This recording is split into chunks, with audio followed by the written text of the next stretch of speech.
Hello, welcome to the last of my weekly reports from my 12-week marathon run-in training.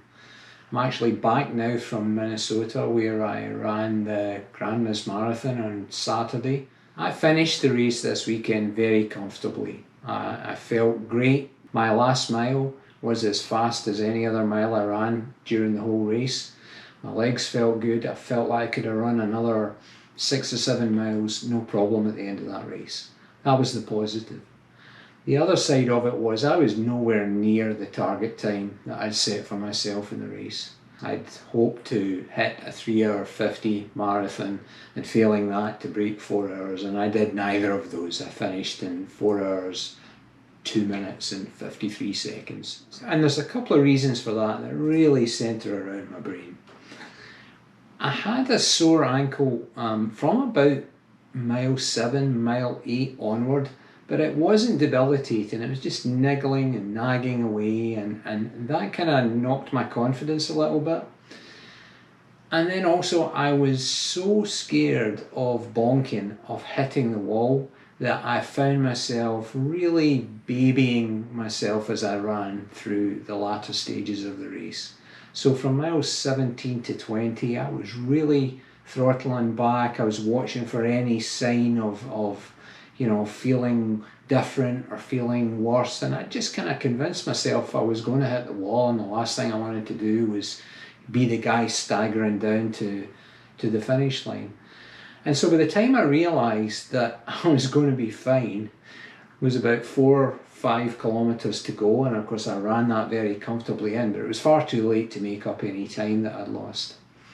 And so that brings me to my first major learning point from this week, and that is to trust your training and don't be scared of the distance. If you've trained effectively to a plan that you've either got from a coach or from a good site online, you will be fine. My second major learning point this week, and I think one of the reasons why I felt so comfortable finishing the race and that I didn't hit the wall, was that I paid a ton of attention belatedly to nutrition the week of the marathon.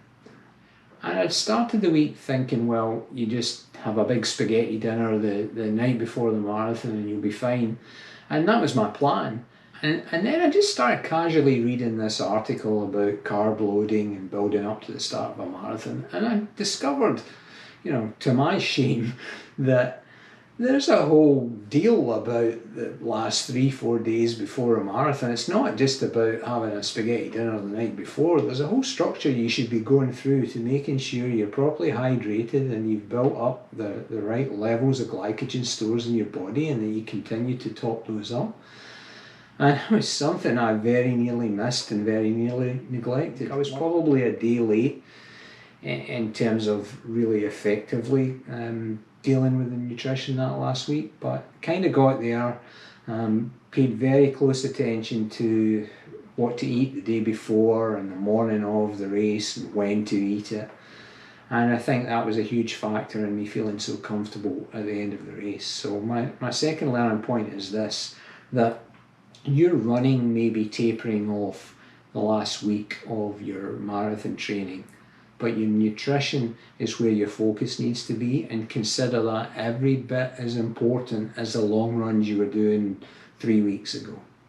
I read an article by Greg McMillan from McMillan Running, who talked about how one race he decided that no matter what happened, he was going to smile all the way through it. And I thought that was such a great idea, and so every time I came up towards the crowds, I started smiling and laughing and kind of interacting with the crowd, and it's kind of like a feedback loop. They appreciate it, and they see someone smiling, they're cheering you on, they're pointing at you, you realise people are actually talking directly to you and encouraging you directly.